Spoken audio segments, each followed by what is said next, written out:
Senator McCain's campaign actually said, and I quote, "If we keep talking about the economy, we're going to lose." Doug Holtz-Eakin is Senior Economic Advisor with the McCain campaign. Thanks for joining us. A couple of things happened. First of all, we see that your candidate, John McCain, expanded his economic proposals today. I want to give you a chance to talk about that. He's talking about lifting the requirement that people draw down on their IRAs and their 401ks when they hit the retirement age temporarily because their portfolios are so devalued right now. How does that work? Well, certainly what John McCain has tried to do is focus our efforts in these circumstances to help American peoples, homeowners, and now the savings of our retirees. The rules right now require that when you reach age 70 and one-half, you must start selling off your stocks. And we're going to have seniors selling off into some of the worst markets that have ever been experienced in the United States. We see no reason why they should be forced to do so. Their circumstances are hard enough. We should waive those rules, at least temporarily, and allow them to get through this bad patch and have markets recover before they sell off their stocks.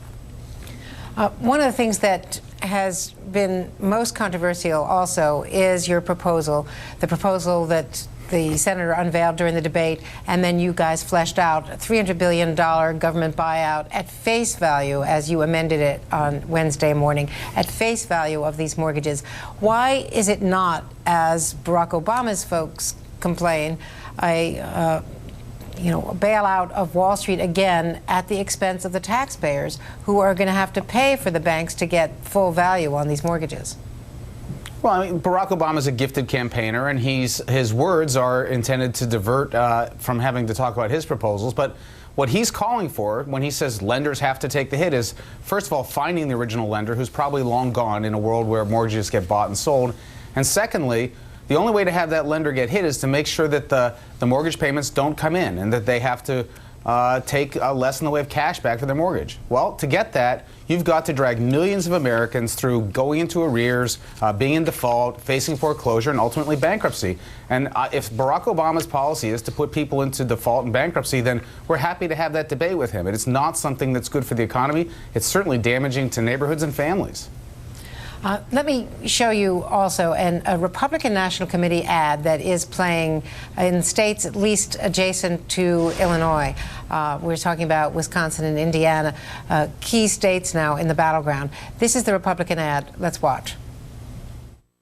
The Chicago way, shady politics. That's Barack Obama's training. His teachers, Tony Rezko, convicted of corruption, money laundering, aiding and abetting bribery. Rezko got Obama in on a shady land deal. William Daley, heir to the Chicago machine, a top Obama advisor. And William Ayers, leader of a terrorist group that bombed the U.S. Capitol. Obama's first campaign was launched at a gathering at Mr. Ayers' home. There's more you need to know. The Republican National Committee is responsible for the content of this advertising. Now, former Michigan Governor William Milliken gave an interview to the Grand Rapids Press, and he said, quote, that this is not the McCain I endorsed. He keeps saying, who is Barack Obama? I would ask the question, who is John McCain? Because his campaign has become rather disappointing to me. I'm disappointed in the tenor and the personal attacks on the part of the McCain campaign when he ought to be talking about issues. And this from Bill Daley. I mean, I think you probably know Bill Daley. I know that the former chairman of the Commerce Committee, John McCain, knows William Daley. He's the former Commerce Secretary in the Clinton administration. And Bill Daley looks like a wanted poster up there with Rezko and Ayers in that Republican National Committee commercial. Daley is quoted in some of the local press in Chicago saying that he makes him look like a gangster. He said, the ad claims I'm a lobbyist. I've never been a lobbyist. Bill Daley now with J.P. Morgan. I mean, do you feel comfortable with that attack on William Daley?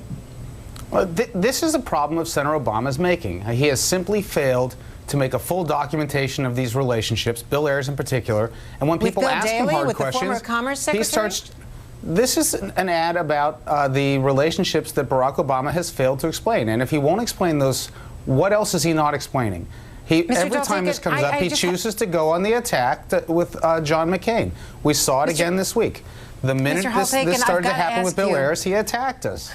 What has got to be explained about a relationship with the former Secretary of Commerce, now a partner in J.P. Morgan, and someone you know, I think you know, but I know that John McCain knows. In fact, Bill Daley says he went to a McCain event recently and, got an autographed picture from Senator McCain. Why does this standard not apply to Senator Obama, who on a daily basis attacks John McCain's campaign staff as riddled with lobbyists? If Senator Obama is comfortable mischaracterizing the relationship of John McCain with the aides who have served him so faithfully, why is Senator Obama not held to the same standard? It is simply a matter of the record that he continually mischaracterizes Senator McCain's policies and Senator McCain's relationships. He refuses to answer the same questions about his own, and all we're asking is that he solve a problem that he has started.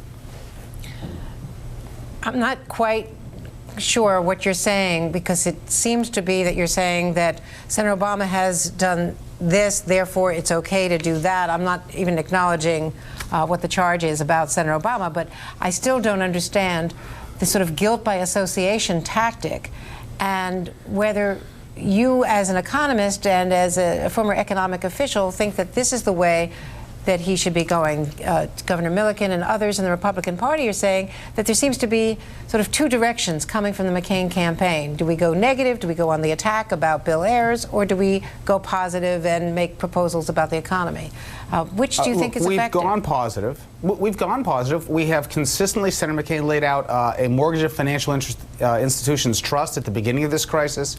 He laid out principles for regulation reform past this crisis. He went to Washington and got the bailout bill through a lot of enormous effort. He has now put out principles and a specific plan to help American homeowners.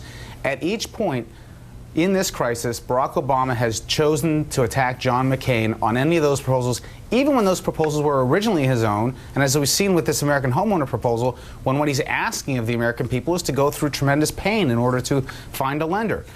That sort of attack is meant to misdirect the honest discussion about what his proposals might be: higher taxes, trade protectionism, mandates on businesses, a set of policies that would be detrimental to the U.S. economy, exactly the things that were undertaken the last time the United States actually entered a Great Depression. He doesn't want to talk about those things, and he wants to have us talking about ad campaigns. We'll talk about the issues if he'll engage on them in a full and open fashion.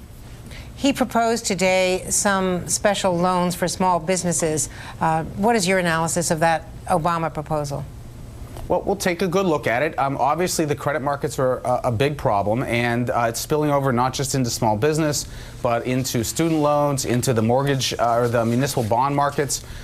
We have a deep concern about the quality of the financial markets at the moment. But I would suggest to Senator Obama that if he's genuinely concerned about small business, he shouldn't raise their taxes. He shouldn't impose a health mandate on their employees that will cost $12,000.